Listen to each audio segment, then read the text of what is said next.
All right, welcome back to Release the Cheeks.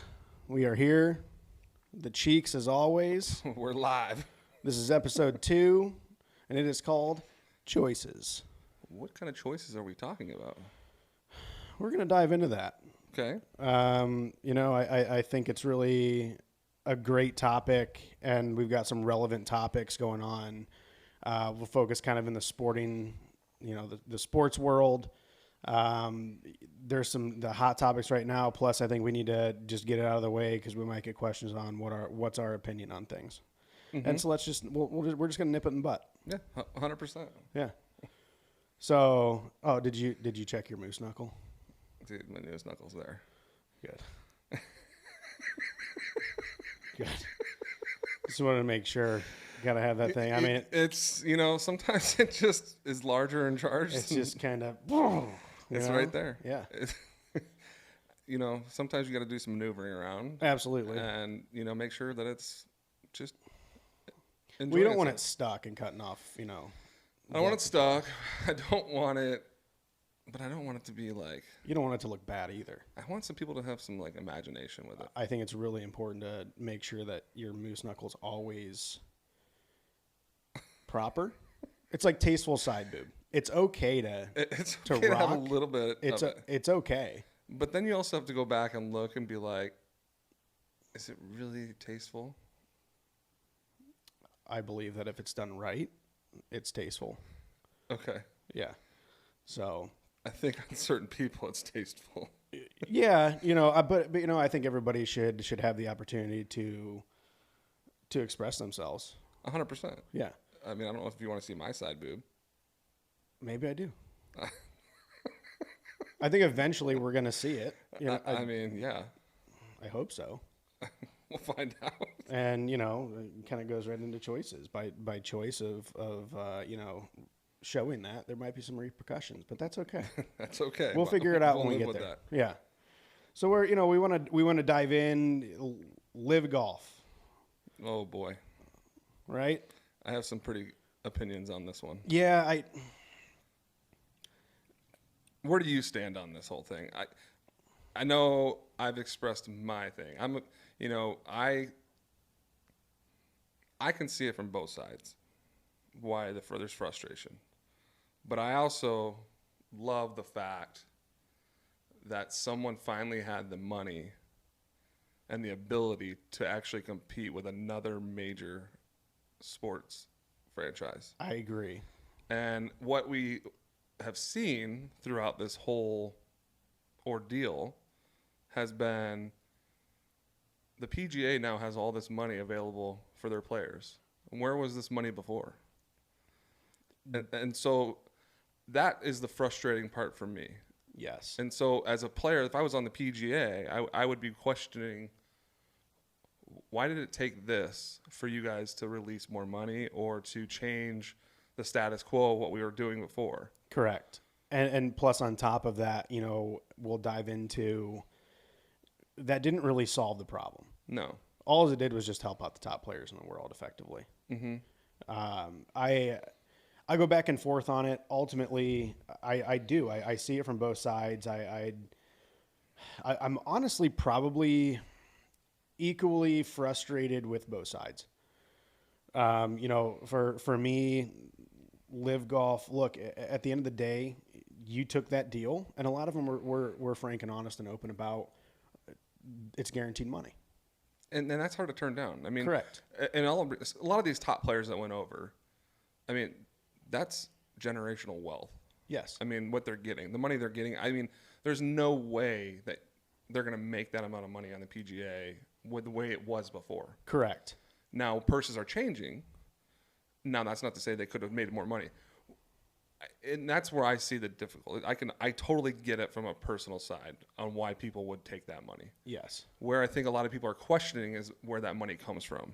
And that's where people wanted to jump at that right away. Yes. Right? That was everybody's initial reaction. Honestly, it was my initial reaction, speaking honest. When Phil came out and was blasting the PGA Tour, talking about how, LIV was this game changer. Initially, and everybody wanted to jump on the, well, what about 9/11? What about it being Saudi backed? What about this? What about that? And it was like this big PC attack. Mm-hmm. But in all reality, it's probably good that the PGA Tour stopped getting in this like child age war with Live, because I don't think the PGA Tour wants those curtains pulled back. Oh, dude, I'm right there. 110%. They do not. They don't want anybody looking into their closet. I mean, unless you're legitimately living under a rock, at the end of the day, it's corporate America. Yes, and I can tell you right now, there's sponsors that are on that tour that are going to have some kind of Saudi. 1,000%. Absolutely. Or whether it's Saudi, dirty money, it doesn't matter. It's corporate America. And no, this isn't a conspiracy theory. This is just real life. And so I don't like that argument. So that for me is pretty easy to kind of compartmentalize and say, you know what? They're both dirty. Yeah. You know, it took Live paying their people a lot of guaranteed money for the PGA Tour, like you said, to say, okay, we'll increase the purses. But how does that help the journeyman, the rookies on the PGA Tour that have busted their ass to get their card, and they're still living on scraps until they get into that kind of top 50 ranking? Yeah, and that's the problem is, we both know people that have been on that journey. Mm-hmm. And you hear the stories about having to, share a car with 4 guys in it, driving across the country, sharing a hotel room, with 2 beds for 4 guys. Right. These guys are going to these tournaments with literally no money in their pockets, hoping and dreaming of winning so they can pay their bills and eat. Correct. I mean, and the PGA Tour is the only, I think it is the only professional sports league, so to speak, that doesn't have a guaranteed minimum for its players. Which I think is terrible. It is. I think if you are that good of a player to where you have a PGA card, yes, there should be some kind of minimum amount that you make. Thank you. And that's kind of what you're seeing a lot of these guys that, some of these amateurs or some of these other guys that are maybe a lower player are willing to go over to Live and even take $4 or $5 million because it's guaranteed. Or if they make, if they go in this tournament, they're guaranteed to get a certain paycheck. Yes. And that's important. And I think a lot of people are coming down on a lot of these guys. And I don't know if that's fair, but I will say where I think the PGA and Live, they both are bad in certain areas. Live is poaching a lot of these young guys, a lot of these young amateur that are top 10 players, top 15 players. They're paying them pennies on the dollar to come play. Yes. And they're looking at it like kind of like a penny stock. If one of them hits, now they've got a superstar. It's a cheap investment. But what's happening to these guys is they wash out. So now they've got 20 guys that are amateur players or whatever. They chose to come there, and they're looking at Liv's really looking at it as a business model. Yeah. And so it's not, they're both had their bad ways, and I think something's got to change. And I don't even know what the PGA is doing now is the right answer. It's really only helping the top people, like you said. Yeah. It's really, the main players are going to get the paychecks. And it's all a business. The PGA Tour is a business. Yeah. Period. I remember watching an interview with Jay Monahan, the commissioner for the PGA Tour, and he was doing an interview via Skype or Zoom or whatever. Yeah. And he was sitting in his fucking Bentley. Of course. Well, there's your money. There it is. And I'm not saying, look, he's in that position because he's gotten there. However he's gotten there, he deserves to, be compensated for what he does. But you can't be the director of the PGA Tour from an optics standpoint doing a Skype in your Bentley. And then you have people who have busted their ass their entire lives who are, you get a lot of these players from the Korn Ferry Tour who have been literally going bankrupt trying to make it, and they finally get their PGA Tour card at 26, 27 years old. Mm-hmm. You're already late to the game. And, okay, you got your card, but now there's even more pressure because you don't have a guaranteed minimum. You're paying for everything out of pocket. You got to pay to get in these tournaments. Absolutely. And you don't have the sponsors that Rory McIlroy does. No, and I think that's sometimes as like a fan, of the game, I have a hard time listening to like a Rory talk about it because I don't think he understands. Like he understands it from a top player perspective, Yes. but he like, and you know, everybody's talking about Rory and Tiger doing all these things now, and I think a lot of guys are probably like, dude, this isn't your tour. It's really not like, and that's just the difference is you can't have Tiger telling you have to stay on the PGA Tour because that's what made you. Mm-hmm. That's the whole point is these guys You're haven't Tiger. been made. You're Tiger Woods. You could not hit a single golf ball for the rest of your life. And just off of endorsements, you're set for life and then some. Your kids are set for like everybody. Yeah, he's the golden boy. of Absolutely golf. he So is. really, you know, that's why I have a hard time listening to him or, you know, these guys that are making a ton of money, they have a ton of endorsement deals. I'm looking at it from the perspective of like the younger guys or the guys that are just grinding and they're not making any money. Yeah. You know, and then I go back and I look, we've talked about that before where like, as a young guy though, I'm sure playing in the Masters or the US Open or the Ryder Cup, that's what you dream about. And with Live, you don't get that anymore. Yeah, and that's so I equate that to again choices, right? So if I leave my employer to go to a better employer that pays me better, more guaranteed money, that's a choice I make. Yep. So I can't go and work for another employer and then expect the same benefits of my previous employer. So that's where I disagree with a lot of these Live players thinking that, and they knew going into it, the stipulations were you can take your money and you can go play on the Live Tour where work-life balance is better, et cetera, et cetera, et cetera. Yep. But you're not going to get world ranking points. You're not guaranteed to play in the majors because of those world ranking points. And oh, by the way, you can't play in PGA Tour sanctioned events. Those are the stipulations. But I'm a little naive to this, and maybe you can help me out with this whole thing. Mm-hmm. Aren't the majors not sanctioned by? I mean, they're sanctioned by the PGA, but they're not owned by the PGA. A lot of it's based off world ranking points. Okay. So like the Masters, you have to be in a top tier to even get to the Masters. That's why like big names that fizzled. So Ricky Fowler. Yeah. That's why even though he's on the PGA Tour, the last couple of years he hasn't been able to play at the Masters because he hasn't been playing well and his world ranking isn't high enough. Gotcha. So Makes he doesn't sense. get that automatic invite. So that's the big beef is why can't we play in majors? And it's like, look, right now, as of right now, you made a choice to go join the Live Golf Tour. Mm-hmm. And awesome. You get guaranteed money, you get better work-life balance. It's more of a fun format. It's refreshing a little bit. So you can't have your cake and eat it too in that instance. No, and I think that these guys I think they're slowly realizing that. You're starting to see some guys pull back from like the lawsuits.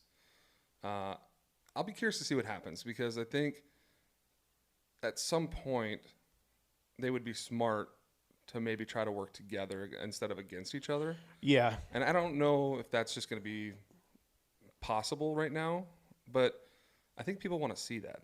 I think now the reason Live has taken off is because they've had the money to actually compete.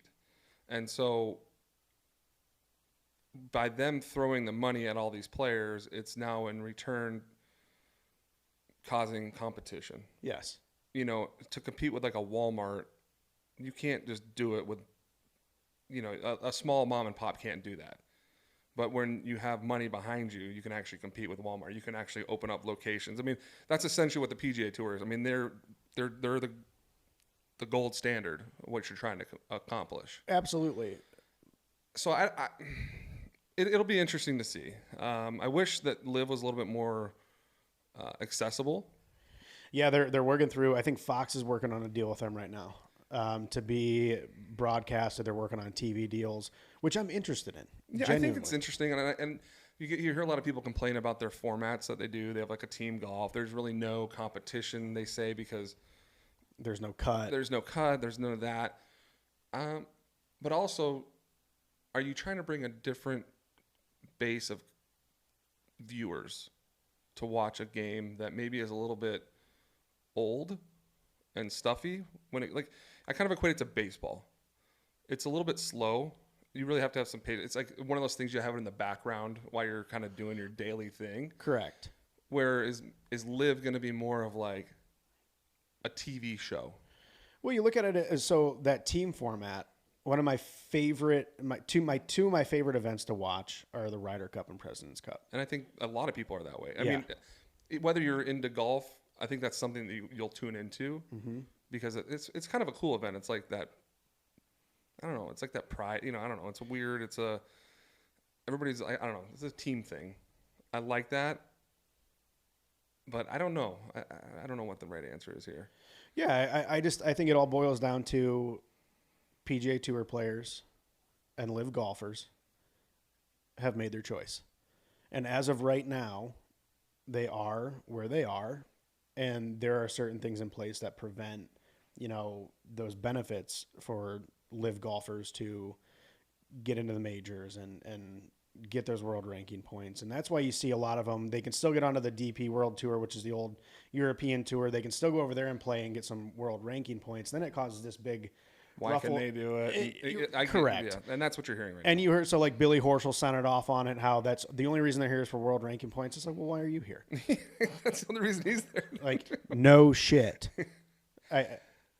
Yeah. To kind of put a final note on it, I love that there's been some competition. I've always been a big believer in competition. I think it brings out the best of something or somebody or whatever not. So I hope that with this whole Live PGA Tour, something good will come out of it.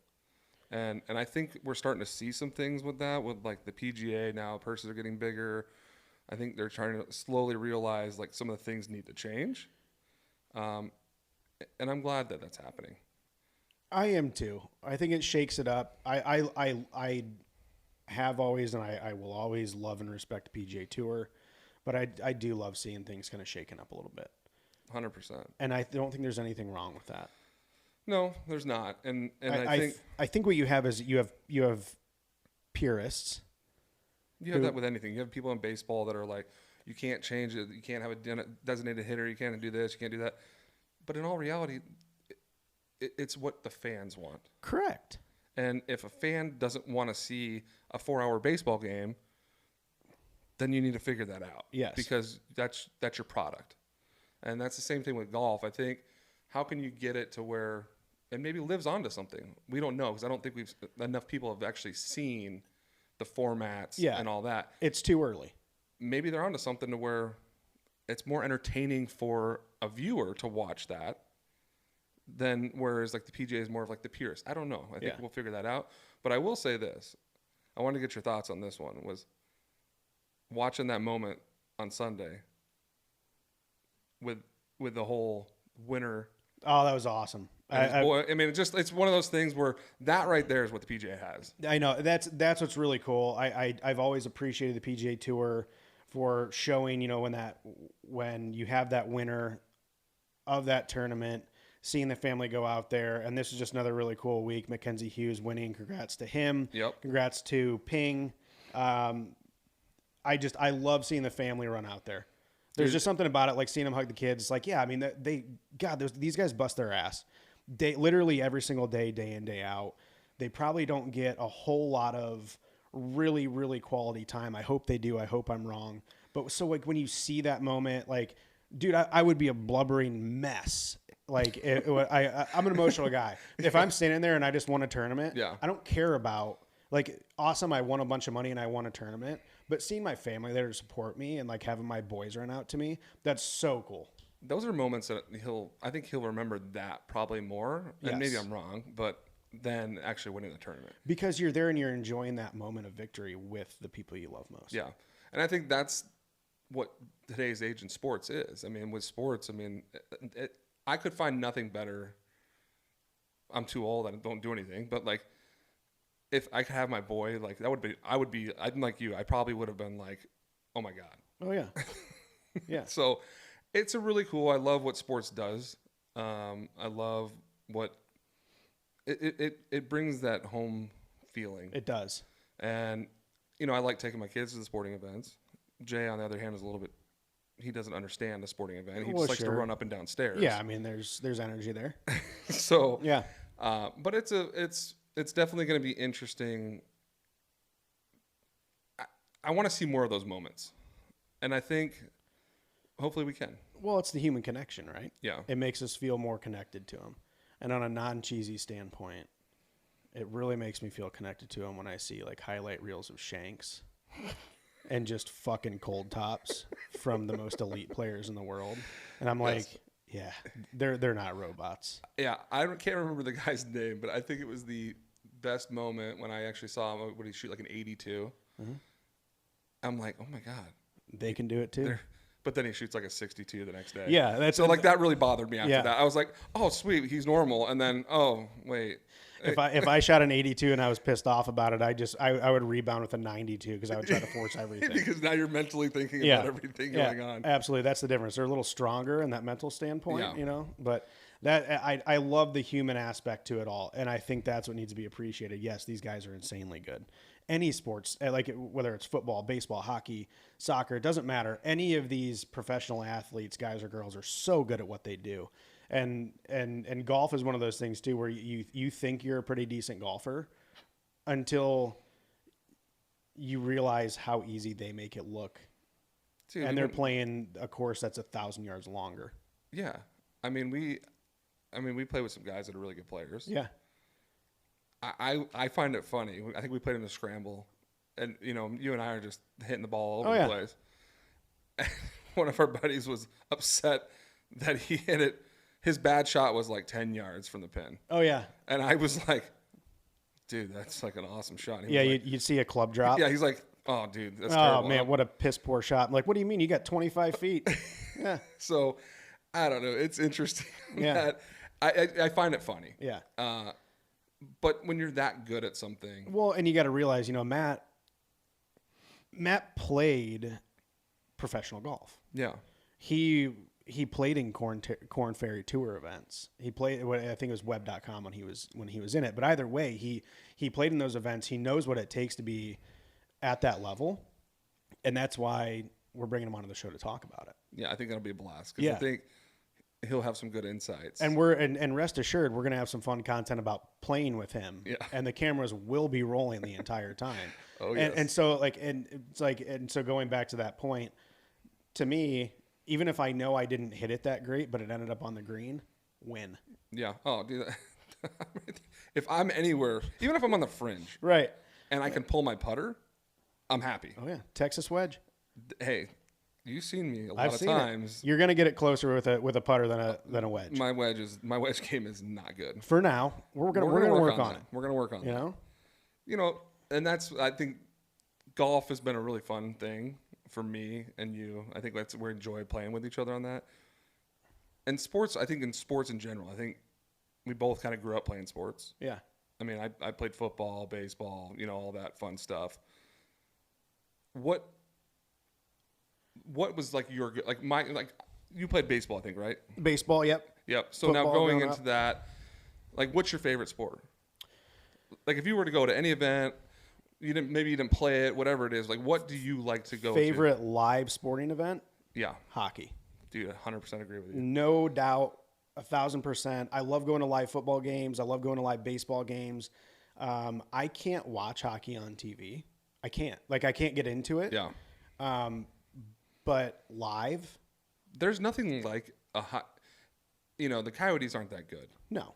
but when they are good, it's just like any other. Every other team here is when one of our teams is good, it's like the hardest ticket in the world to get. Oh yeah. But it's just we're just fair weather fans, or a lot of people are like moving in here. But when they were in the playoffs and they were making a run, dude, there was nothing like that atmosphere, and like the live action. It's so quick, it's fast, It's loud. it's fun to watch, and it's quick. Yeah. I mean, before you know it, the game's over, and you're like, oh wow. That's that was what's nice. It's not like you're sitting there, you're excited, and then you kind of check out on Yeah. it. I had season tickets to the Columbus Blue Jackets when I lived in Columbus. And that was like the highlight of the week was going to the hockey game. Because it's like it was so much fun every single time. Had Had a lot of good times. I'm sure you've had a lot of Most great that times. are pretty blurry. But yeah, I mean, it's so interactive, and that's what I love about it. You know, they've always got shit going on in the intermissions or like commercial breaks, whatever it is. They've always got stuff going on. An even better step from that is going to a minor league hockey game. I have never been. I shouldn't say that. We used to have the Roadrunners here before the Coyotes came. And Okay. what happens is there's some stipulation that you can't have a minor league team within so many miles of the actual pro team. So I think they're down in Tucson now. So I haven't been to them, but they're pretty interesting. Well, they're awesome because like they do like all these crazy promotions. It's like the movie Semi Pro with Will Ferrell. Yep. It's like that, but hockey. Like it's all like cheesy shit. But it's like it's fun and Well, it's great for taking kids. It's to. funny you said. Have you watched that series on ESPN about the Savannah Bananas? Yes, dude, those guys are awesome. So they're coming here. Really, Yeah, so they're coming here in we got to April. go. I want to try to find a way to where we can do some content with these guys. If we can find a way, these guys are a blast. If you haven't seen it, you got to check it out. You have to. It's so cool. They have so much fun. I kind of equate it to almost like the Globetrotters of baseball. Yes, and Yeah. it's fun. I think it's a good place for kids. They figured out a niche. They figured out a way to make baseball fun again for kids and families. And they just took it to something different. Dude, they have an ump that does belly dances. Dude, they do a lot more of the belly I dances. know. He twerks. And that's kind of what I think sports in general. You know, I grew up playing it. It's a big part of my life, and hopefully it'll be a big part of my kids' life because I'm a big believer in like that team aspect and whatnot. And like you talking about going to like your Blue Jackets games, like that was something that you enjoyed to do. And like for me, I love the Suns. The Suns are like I'm a home like all Arizona is me. Well, you were born and raised in Arizona. Born and raised, like, dude, I've been a Cardinals fan, good, bad, whatever, Suns fan, Diamondbacks fans, you name it. But what I find interesting is my wife and I've gotten my wife into basketball. That's And so cool. she is a diehard Suns fan. Isn't that funny? And she's got an absolute crush on Cam Johnson. Like, there's stories that we can go in about this dude. It's something weird about it. Like, she's just obsessed with him. Oh, didn't you guys run into him in like a hotel? Yeah, my wife. So the story behind it is we were traveling when the Suns were in the playoffs. We were staying at the same hotel as the team, and my wife knows that they're there, so she's sitting in the lounge, kind of waiting just to see. She's watching things go on. Just stalking. Dude, I'm not disagreeing with that. But the funny part was she's sitting there and I'm like, I got to go shower. We got to go to the game. So I leave and I go and take a shower and I get a text and she's like, dude, some team just rolled in that's like just a bunch of big dudes. And I'm like, I don't know who. I'm like, what is their jersey look like? It's like they have a big C on it. And I'm like, oh, that's the Flames. They're playing in the playoffs. They were staying at the same hotel. So I come back down, I sit down, and I'm like, all right, we got to go to the game. And all of a sudden, Cam Johnson comes down off the elevator and turns away from us. So we're like, okay, let's go. He's not coming down. So we start walking, he turns around. All of a sudden I hear my wife go, oh my God, he's coming. And I couldn't stop laughing internally. Like she was like a little fangirl. It was funny though. It was cute. And so we go by and he acknowledges my hat because I have a hat on, but doesn't see anything to my wife. So my wife is like upset because she kind of froze and didn't ask for like a picture. And so this whole time, then we end up going to Cabo together. She's still talking about how she missed her moment. She was telling a couple there that we were talking about it. And I shit you not, we're in the airport on the way home from Cabo, standing in line to get some food. I turn behind me. Who's behind me? Cam Johnson. And I'll believe it, my wife got that damn picture. But it was the funniest moment, the most random time to run into it. And I think it's been cool because I love that my wife shows it's something that we do together. Yeah. And it's fun for us.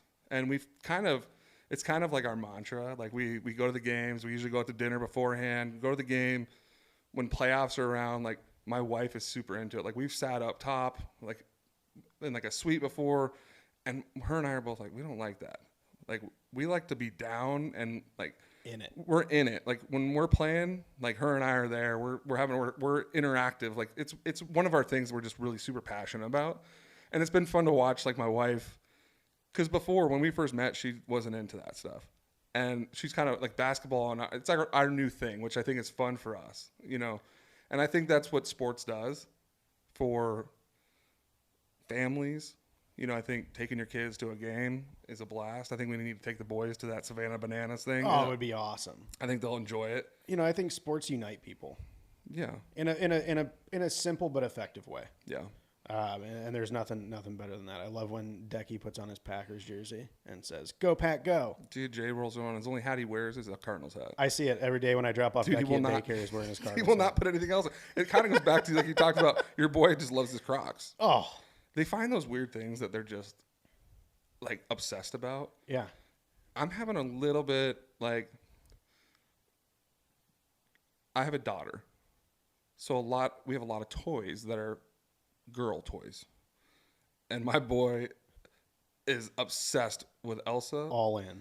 and Anna, and I'm sitting here thinking in my head like, dude, he loves these things, and like he'll go around and sing these things, and I'm yeah. like, I can't like it's one of those things like what do you do? Yeah. Like, dude, don't play with a doll. You're a boy, but like, I played with them when I was younger. I had a sister. Like, Yeah. that's what you go.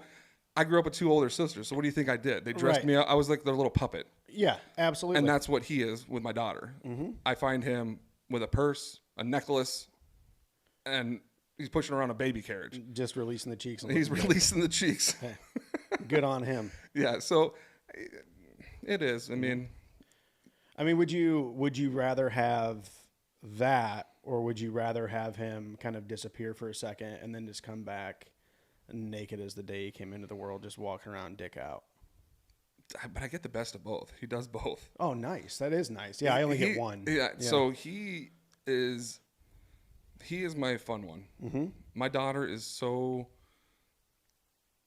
she's I wouldn't say easy, but she's the type that will like I'm gonna go play in my room and she can role play for like 2 hours and like I don't hear a word out of her. Where my boy is like if it's quiet, there's something wrong. He's doing something Yeah. or into something. I don't know if your boys are into this now, but Jay has this new thing where he's figured out that he can take chairs everywhere and get to higher places he never gotten to before. Nothing is safe. And I'm realizing that we have a little kitchenette that he likes to play with in his room. And I look over and I'm like, what is he doing? He's like taking all the stuff out. What he's doing is he's building a little step stool so he can get on this thing. And I'm like, part of me is like, man, you're smart. Like you're starting to think like I'm starting to see like he's like figuring things out on his own now. So I think it's really fun to watch. Mm-hmm. But then I'm like, dude, you're gonna kill yourself.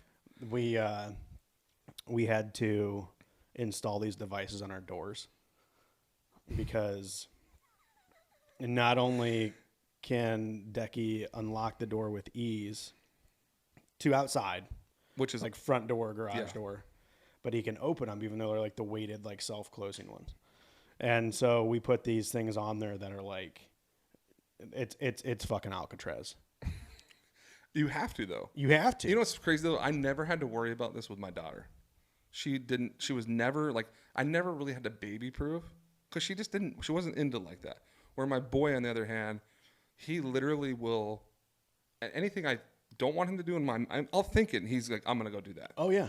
And we have our alarm system and we purposely set it to where we'll hear garage door open. Correct. And when we hear that, you'll see my wife and I look like, that ain't you? Mm-hmm. Oh boy, we got to go. Yeah, we have a security system not to keep the bad guys out. It's to keep our boys. It's to keep our boys in. Dude, that's what like that's It's the truth though, yeah. man. I mean, and he's at that age, which is really, they don't know any better. I mean, they do, but they don't. Like, I try to tell him like, hey, don't go in the garage. What do you think he's gonna do? He's gonna go in the garage. He's gonna go in the garage. So I don't know how to fix it. Do you try to reason with your 2.5-year-old son like he's a grown adult? Dude, my wife, so kind of a story on this one. My wife was sick for like 3 days. So I'm on daddy duty. And, you know, when you're on daddy duty, you're kind of stressed already because, you know, it's 24 hours you know, you're used to having help. Nonstop. Yeah. So I find myself having full on conversations with my son as if he's your age. Correct. As he can grasp it. And I'm getting frustrated that he doesn't understand. Do you understand how unreasonable your actions are right now? Oh, or yeah, I'm taking everything away. You know better. The problem with him, and my wife can vouch. Like, so then my wife's like, "Do you realize that you're having a full on adult conversation with your 2.5-year-old son, and you're only antagonizing him more? Like that's making him worse." And I'm like, as a matter of fact, but in my mind, it made me feel better. Oh, absolutely. I had to have that conversation with You him. are going to hear me and what I have to say right now. Yeah. And so she would just tell me, she was like, I would sit in bed and just hear you talk.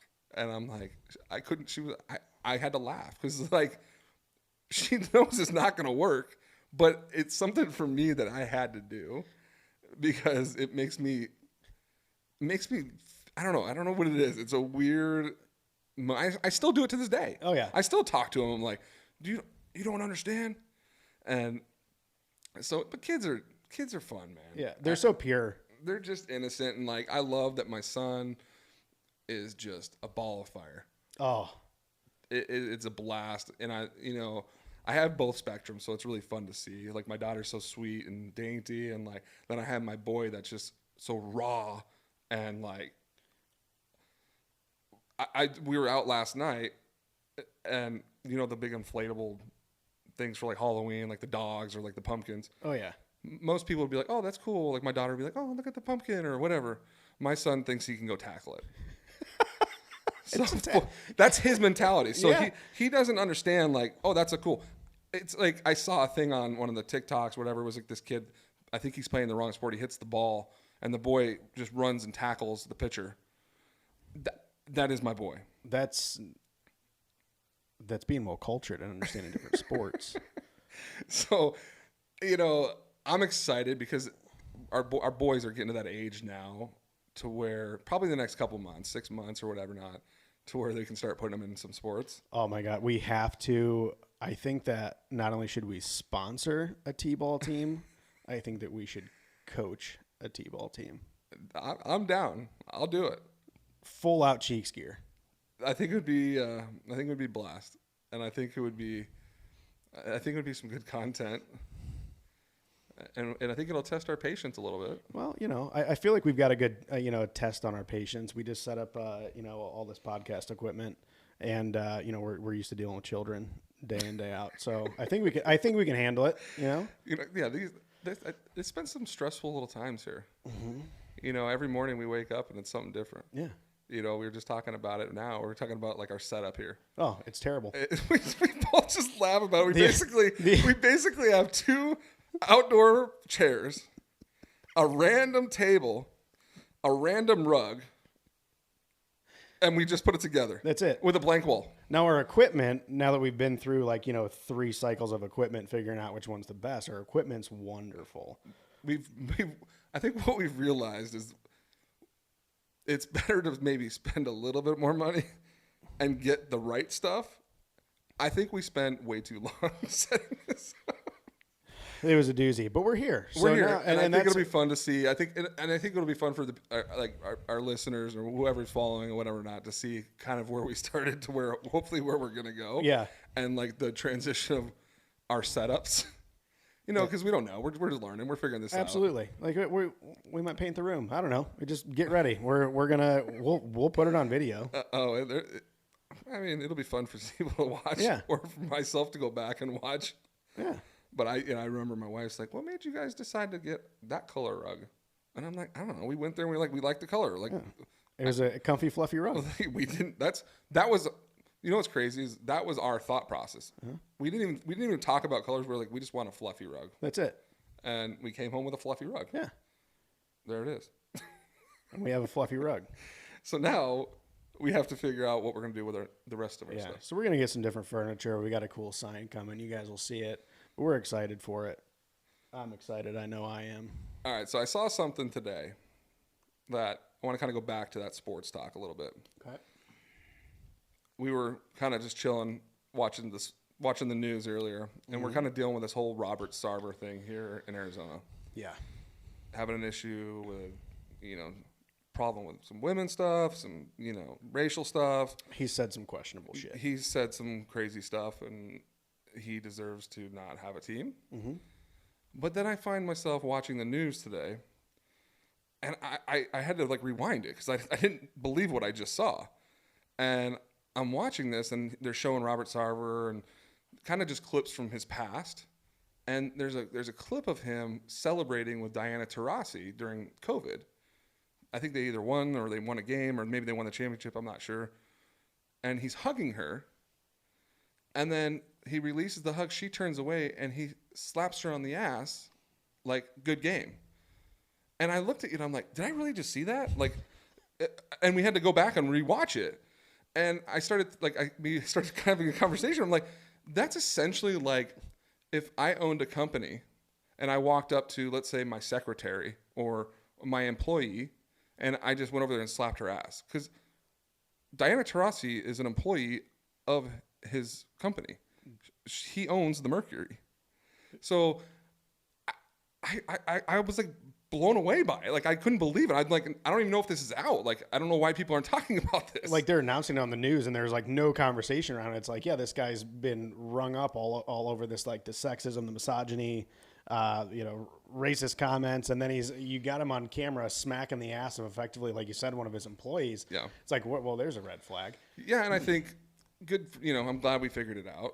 I'm glad that there's no room for that in this marketplace. There's really not. There's never been an excuse for sexual harassment, any of that stuff. There is no place for it, and when you're the leader of an organization, Mm-hmm. when you own a company, and all these allegations are coming out, the sad part is it takes extreme shit to get people out. Or like all these crazy voices, it takes effectively the NBA itself to say, you got to get rid of the team. And I struggle with that.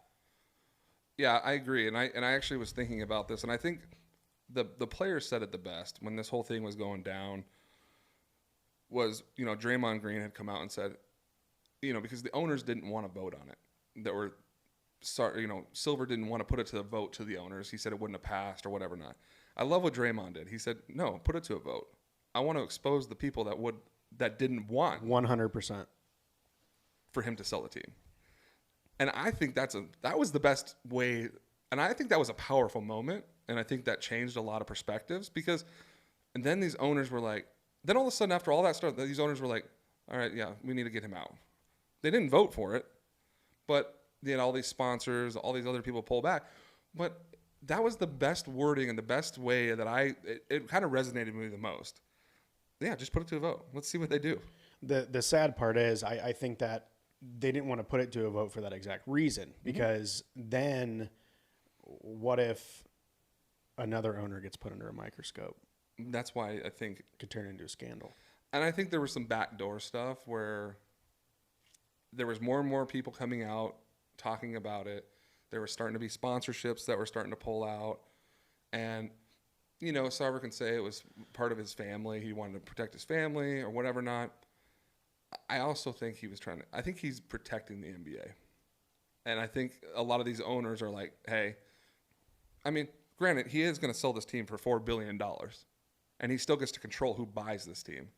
So that's not a bad return on your investment for being an asshole. I mean, it's kind of sad to say. I mean, he bought the team for $400 million. And that's, and that's why I think a lot of people get so frustrated is, there's another corporate America piece. Mm-hmm. The owners, the billionaires, that elite, whatever the fuck that means from a, income standpoint. It's hard people who want to make those people pay will never have that closure, because yes, he's not going to be the owner of the Suns anymore, but he's going to cash a very, very, very fat check. Yeah. Essentially, he has created something that it's very hard to get to. But then, I also look at the whole spectrum is I mean, there's a very few of those guys. I mean, to own a sports franchise it's very small. There's not many of them available, and to have that kind of money is crazy. And I think you have to be some kind of, when you're that big, or if you own like a Walmart or whatever, I think it takes like there is a hardcore mentality, and I understand that with like a business person. Like you grind, and you have to have that. But when you're not a good human, that's the problem. That's where I have that issue. And then there's no, in my opinion, there's no, especially there's just no excuse for it. There really isn't. I try to every day when I read about people like that, hear about people like that, see it on TV. I try my best to come at it from like a grace standpoint. Because you don't know. I mean, because news is different. Because all I know is what the media is showing me of what he's been accused for. I'm not making excuses for him. I'm certainly not standing up for him. He's obviously got shit going on. Yeah. He's put himself in bad spots multiple times over the years, and that kind of stuff snowballs if you don't get it in check. And now it's out. Well, where I started to pull back just when it first came out was, there's obviously minority owners that own a part of the team as well. He only owns like 35%. He's just the biggest percentage of that. There's one particular minority owner that wants him out, and he's been trying to get him out for a year or two. And so I had to, before I started thinking, okay, is this a play of that minority owner trying to flex and try to get him to get out? But then you really look back and you see everything, and you're like, dude, no, this guy's just a complete asshole. Yeah. He's really he's not a good dude. And I started to question myself, because I am a season ticket holder.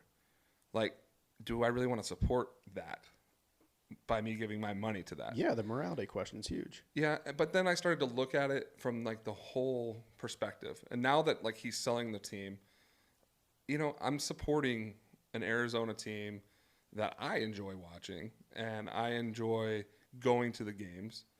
I don't enjoy giving him my money, but then I think of all the people that are employed by them, and that's what my money is going towards. Yeah, and I think that you nailed it on the head there. You think about whether it's that situation. Let's say you get let go from a job, and a bunch of shady shit's going on in the background. Mm-hmm. And initially, that thought is, I'm gonna burn this fucking place down.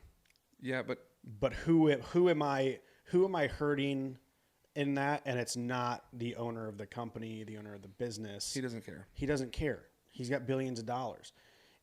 All I am is a disgruntled employee if I'm that person. So if I do that, and let's say, it makes waves. Yeah. Let's say it really stirs people up. It gets out there. I'm not hurting You're hurting the owner. You're hurting the employees. I'm hurting the employees. Because what the owner's going to do is say, we're going to change that. I didn't know that was going on. And then, they're going to go and pretty much axe all those people that were told to do this. They're going to be the scapegoat. Absolutely. And that's, I'm a real big believer. You never burn a bridge where you go.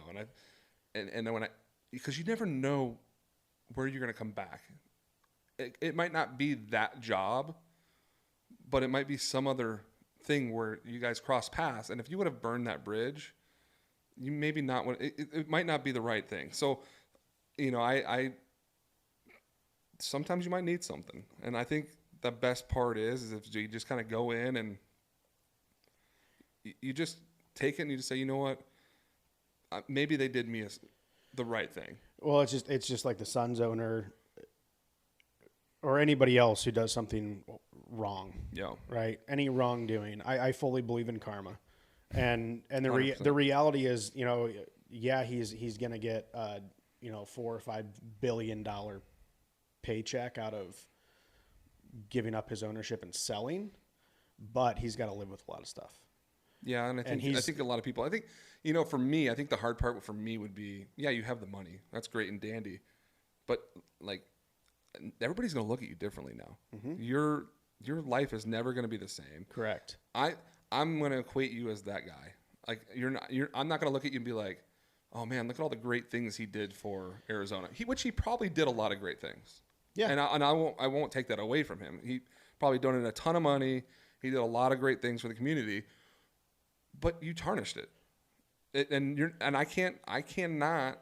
I look at you now as that guy that it's like Donald Sterling. You don't think of Donald Sterling as, you think of him as the guy that was a racist guy, and he was forced to sell his team because of it. Yeah. It's the same with him. Like, I don't think of all the great things that maybe he did. I think of all the things that he was bad at, and that's his fault. That is. It's not my fault. Yeah, I mean, he ultimately made the choice to make the comments, send the emails, whatever it be. He made the choice to do that, and he's got to live with that. So Yeah. whether he has a $4 billion check on it or not, Make sure you put that B on. there's a big difference between the M and the B. $4 million. I mean, he probably wouldn't have sold a team for that. Right. Yeah. But yeah, no, I mean, it's fun. I kind of go into sports. I mean, we'll kind of get away from that whole thing. But I mean, sports are fun. Yeah. I enjoy it. It's been part of my life. You know, I think you enjoy it. It's been a big part of your life. And I can't wait for me to pass that down to like my next generation. Like my I son, can't wait. Like my daughter. Like Yeah. my daughter's in cheerleading right now. Like I grew up and everybody's like, oh, she's in cheerleading. I'm like, dude, I grew up with two sisters. They were in cheerleading. They were dance. I went to every competition because I was the little brother. Like, so part of me is kind of like, all right, sweet. I'm back in this realm again. But it's going to be fun. I think it'll be fun to see if we do coach some stuff or if we come up with some stuff that'll be kind of fun I content. think it'll just be cool to see what the boys kind of pick as their go-to. What do you think your boy's going to go for? I don't know. It would be awesome if both of my boys loved golf, loved football, so we could kind of talk the lingo and go out and play, whatever. But ultimately, I don't care what they do. I as long as they're excited about it and passionate about it and happy in doing it. My biggest pet peeve, arguably it's top 3. Yeah. Is pushy parents.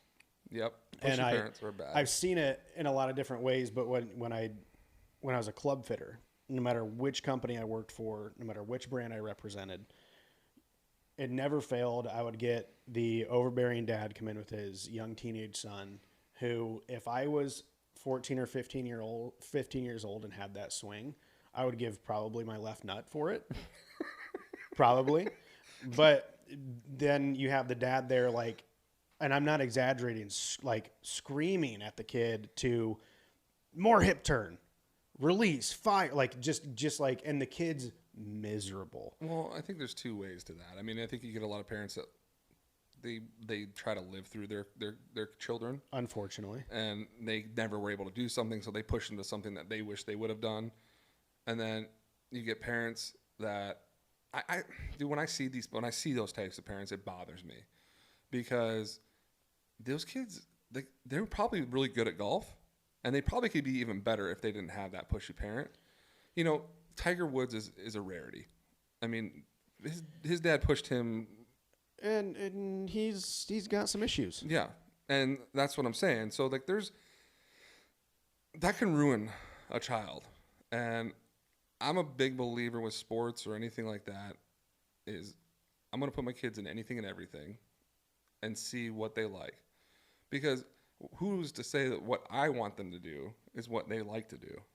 Yeah. You know, like you said, you kind of hope he plays golf, but what if he hates golf? What if he loves karate and wants to come home and shin kick me? Yeah, I don't know. dude. But honestly, you don't know that, and I feel bad. I mean, when I was in the sporting goods industry, you know, I would see all these football parents. Football parents are like the worst. They are crazy. Dude, youth football parents are insane, and they think, what they don't realize is all these parents think that their kids are going to go to the NFL. Mm-hmm. When in reality, that's just not happening. No. It's not. I mean, I'm sorry to burst your bubble, parents. It's not. When I worked in youth golf instruction, I would get it all the time. Parents would come out and just like hawk. Mm-hmm. And, you know, their 12-year-old kid who's starting to put together a decent swing. Yeah, I want to do everything I can to get him to the next level. And like, while the kid's there, he's just kind of like, it's like the checked out kid who doesn't really know why he's there. Yeah. And I refuse to be that father. Well, I think there is something to say, like, I want to help my kids. So, like, if they find something they're passionate about, I will do anything and everything to help them be successful. Yeah, if at they it. want to do it and they But I'm wanna not going go, to force something upon them. Hell no. And I think that's the problem. There's a difference. I mean, there's a difference if you find let's say your boy wants to play golf. You're going to do everything in your power to make sure that he can have the ability to be successful. But I don't think you're going to be at a point where you're pushing him. Like where you're out there be like, you got to go hit 100 golf balls every single day. Otherwise you're going to be grounded. No. And I think that there's a difference there. And, I don't know what my kids are going to do. I really don't. And I don't care what they play or what they do. My daughter loves art and cheerleading. I don't care. Fantastic. My wife was hoping she played soccer. Well, yeah, naturally. It didn't happen. Yeah. It didn't happen. You We tried it and it didn't work. We tried Yeah. really hard. And it just wasn't good. And, that's okay. It's okay for your kids to do something fun and enjoy it. And as a parent, you're there for the ride. That's the way I look at it. You shouldn't make your kids do things that you wanted to do. Yeah. Because then you're effectively living through them. And that's a lot of unhealthy. It's very unhealthy. Yeah. Almost as unhealthy as an energy drink, Yeah. which I have a really hard time with. Energy drinks have never been my thing. Ever since you started coming around, though, I have been drinking an energy drink. I'm sorry I've had that negative influence on you. Yeah, it's been a negative influence, I would say. I don't like. You know what I don't like about them is the high that you get. Like I don't know. I get it's like too much at a time. Certain ones will push you there, like Bang. Yeah. It takes you. So I almost have to sip on it because otherwise, if I take too much of it. Well, like the names, like this one's Raging Raspberry Hibiscus. Well, I'm Radical Skedaddle. Radical Skedaddle. Let's see what the Skedaddle tastes like. But this is pretty good. For me, there's so many energy drinks out there, and they all have these wild names, but you don't really know what they're about. What if we had an energy drink company where it had if you buy that can of energy drink, we know what you're getting into. If there was an energy drink that was called Erection.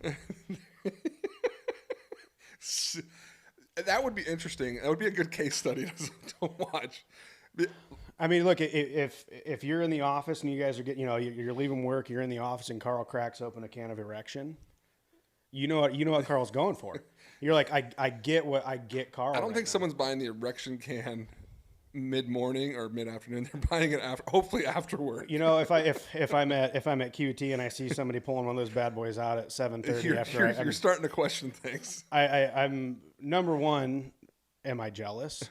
Maybe. I mean, maybe. Who knows what they're getting into? Could be fun. I don't know. But I think that we would have a lot better idea because you're just grabbing an energy drink to get going. But what are you really going for? That is true. What would be a different name? Well, obviously you got to take care of the ladies. Yes. So you got Erection. What would be an early morning energy drink that you would name? Because now all I'm thinking about is erections. Be honest. You're welcome. I don't know. That's a great topic. What would if I had one energy drink that I would go to and be like, this is my energy drink when I get up in the morning. Number one, I'd need to be 500 milligrams of caffeine. I've got a little bit of a tolerance, right, that I'm working with. Mm-hmm. I'll get back to you on that. Yeah, start thinking about that. Yeah, we'll talk about it next time. Because that's definitely going to be, it'll be interesting what you say. Because it'll kind of tell me a little bit about what you're looking to do for that day.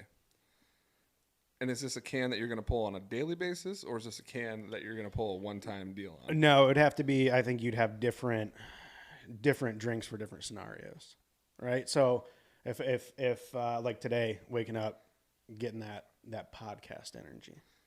But what would you say? Let's kind of stay on this topic here. So, okay, for your name of your energy drink, if you were to have it and you were to pull it out every morning that you're going to drink it, in that funny way, whatever, you can talk about that.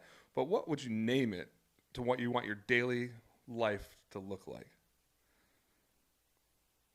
And how would you, because I kind of think about it, that would be the way you want to try to live your day for that day.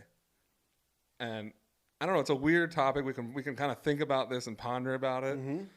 But I think you kind of brought me onto some little weird thing with these energy drink names. Yep. Because now I'm going to be thinking, Yeah, like what's Raging Raspberry Hibiscus going to do for my day?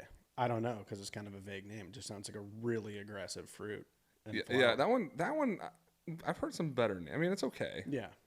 I mean, I've got the Radical Skedaddle. Radical, that's pretty good. That, But you don't know what it's about. I don't know what it's about, and maybe I'll have to figure that out. Mm-hmm. I think I'm gonna start naming my energy drinks. We're gonna have to. I think it's a great way to go. You know, you don't have to pop a blue little pill; just get a can of erection.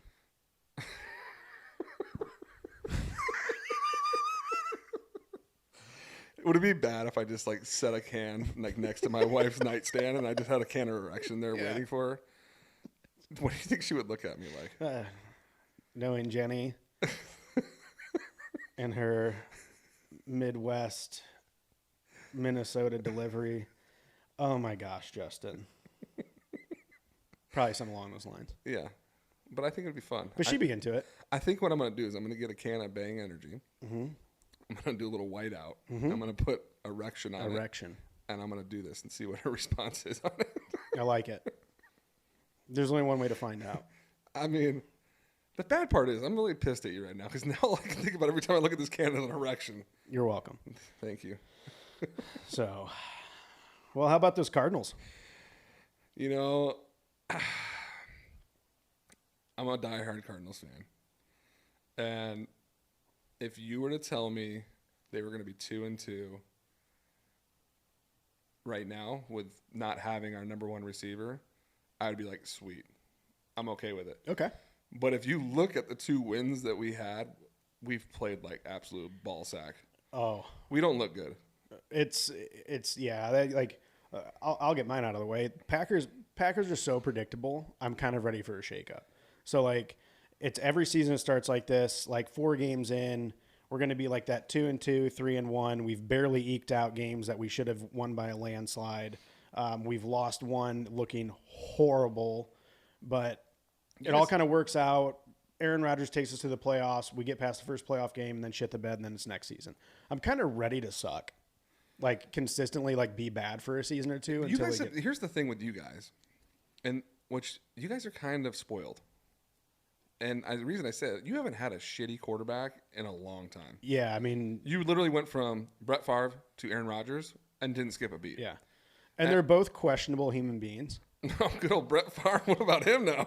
That's another topic, another discussion, another day. But yeah, You know, he used to be one of my favorite players. I I loved the way he played. I've read his autobiographies. I mean, it's fascinating to read about his life. How he grew up is insane. Dude, he was popping pills like crazy. Oh my God, dude, he had like crazy addiction issues, a lot to relate to. Stuff that I don't necessarily, I would hope I wouldn't do, but I can't say that because I Yeah. haven't walked those shoes. But and then you get that fuzzy feeling, and then you figure out the stuff that's coming out now, and it's like, ah, damn it, Brett. Like, and so it's like you got to kind of take a step back. Well, and that's the thing. It kind of goes back to the whole thing with like Robert Sarver. Like all the goodwill that you had for all those years, you just threw it away. You did. You literally threw it away, and I don't look at you the same anymore. Even if it weren't quote unquote proven true, Yeah. there's always going to be that question mark. Yes. Because anytime you start fucking with welfare money and taking that money from people who need it, That's sketchy. sketchy It's as hell. really sketchy. And it's funny, I just started thinking about that whole thing with the perception. Like you can't change what people think now. You just watch, Aaron Judge break the record, the American League record for home runs last night. You watch Albert Pujols getting over 700, whatever not. All I can think about is steroids. And all I can think about is, like, they're like, oh, he's the clean leader. Well, we don't know that. You don't know that. Yeah. And we don't know, like, how is Albert Pujols all of a sudden hitting bombs again, resurrecting his career again? It's weird to me. And if you look at his body type, just go back and look at pictures. I know. But the sad part is, like, you have to question those things. And you shouldn't have to anymore. Like, that's the problem. And that's baseball's fault. And that really, truly is. They literally made a ton of money off of that home run race when Sosa and McGuire, Oh, I still remember it. Barry Bonds. That was like must-see TV. Yeah. and they knew about it, and it was kind of going back to that thing. Well, they basically said, "Oh, we allowed it to happen," and it effectively talks about like it's not going to affect the top leadership; it's going to affect the people. So who did it affect? They started suspending all the players, and so it's a product of what they were put into, and it's not fair to the. I mean, the players ultimately made the choice to do that, but if it was looked the other way, then I don't know. So Yeah, it's powerful stuff. But yeah, Packers fans have been spoiled with good quarterbacks, and I think it would be humbling and nice. Number one, I appreciate Aaron Rodgers for getting the Packers a Super Bowl. He's, regardless of what I or anybody else think about him from a personal standpoint, his beliefs, how he approaches things, how he carries himself, whatever. I mean, he's incredible at what he does. And so, yeah, we have been spoiled, and I'm ready to kind of come back down to the earth with it. And it's rough. I grew up in Browns country. Well, okay, then you. I know rough. I knew rough, They're and still rough. I They're still followed, rough. and I followed the Browns closely until this season, and when they pulled the ultimate awful Browns move of all time in chasing Deshaun Watson of all people and giving him at that time record money because they were so desperate to get a plug and go quarterback. Well, that's what it was. Here's the problem, and this is exactly what happened. Is they needed a plug and go. Yeah, they needed somebody that can play, but the only way they were able to get a player of that caliber was nobody else was going to pay him that money. I'm sorry. I mean, and if they were, like, there's too much behind that. There's a backstory. There's so much risk. And Deshaun knew that.